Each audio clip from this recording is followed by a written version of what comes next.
saying that I remember from my early childhood that says, make new friends, but keep the old.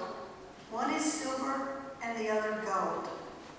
That is truly a very true statement for my relationship with Jimmy. My husband and I have been longtime friends of Jimmy.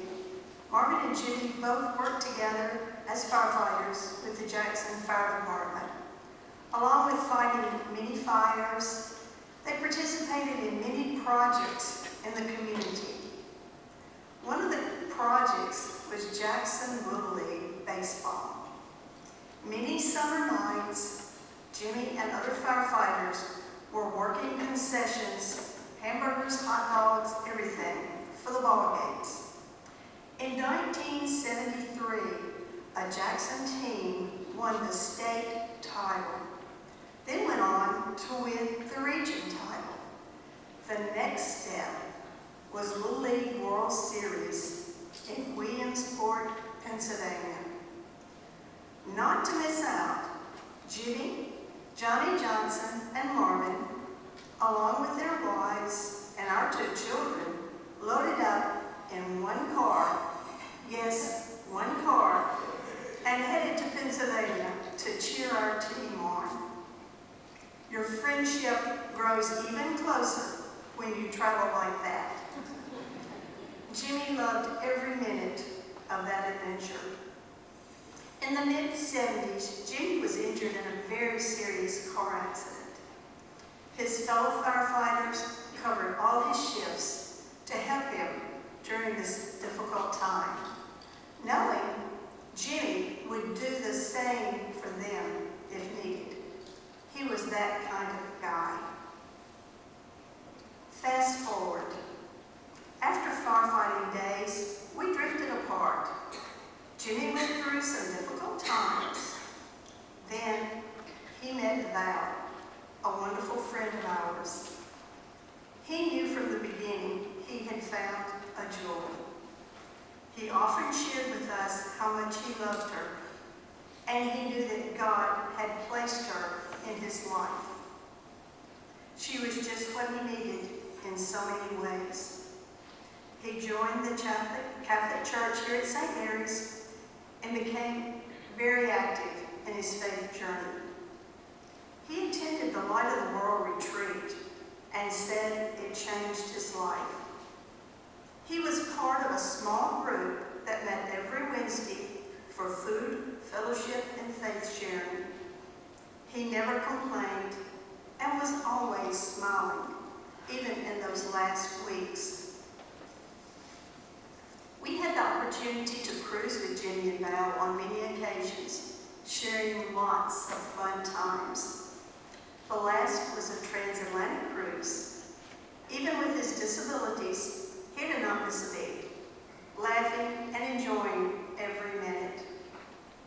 He was a true joy to be around. We will always be thankful for our friendship. Rest in peace, Jimmy. You were loved by many and will be missed by all.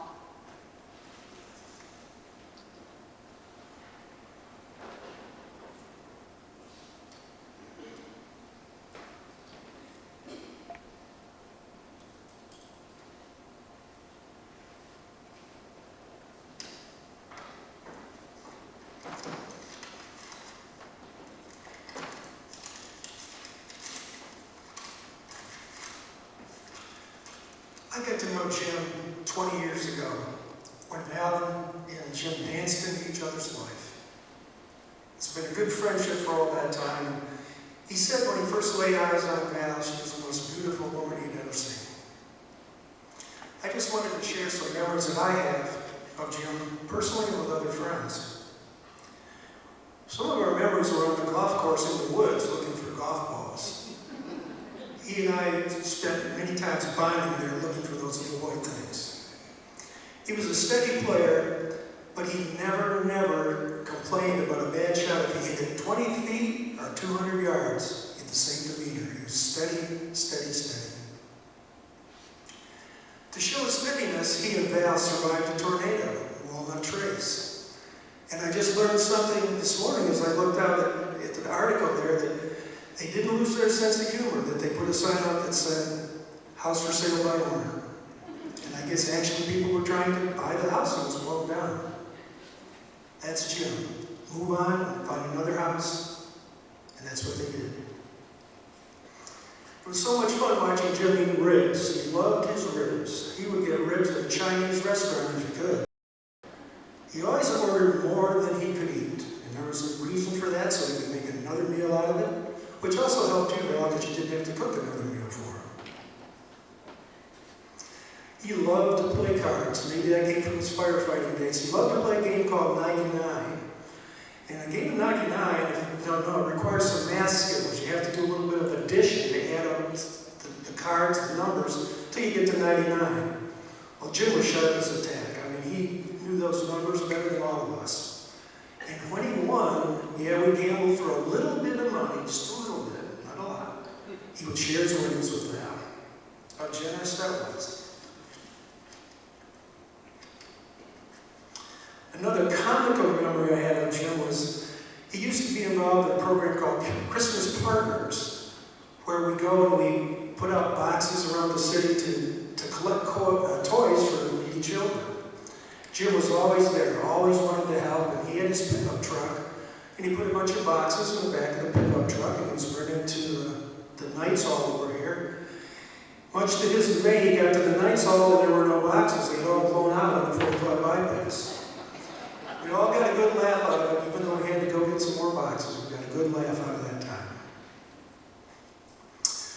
One year during COVID, we all had an outdoor birthday party for Jim. I think it was his 81st or 82nd birthday. Some of us had masks on, and we all stood on the lawn, called Jim out, and we were all afraid to let him blow out the candles because at the time of COVID, you didn't know what someone had. But he came out smiling, and we sang happy birthday to him.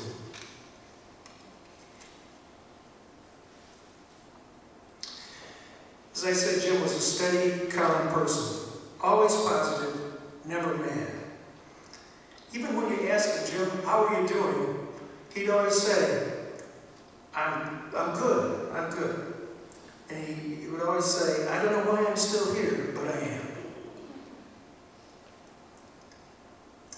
He knew in his heart where he was going to a better place. So he had Christ in his heart. That's why he was good. He always was good. Jim's faith and his perspective did change when he became a Catholic.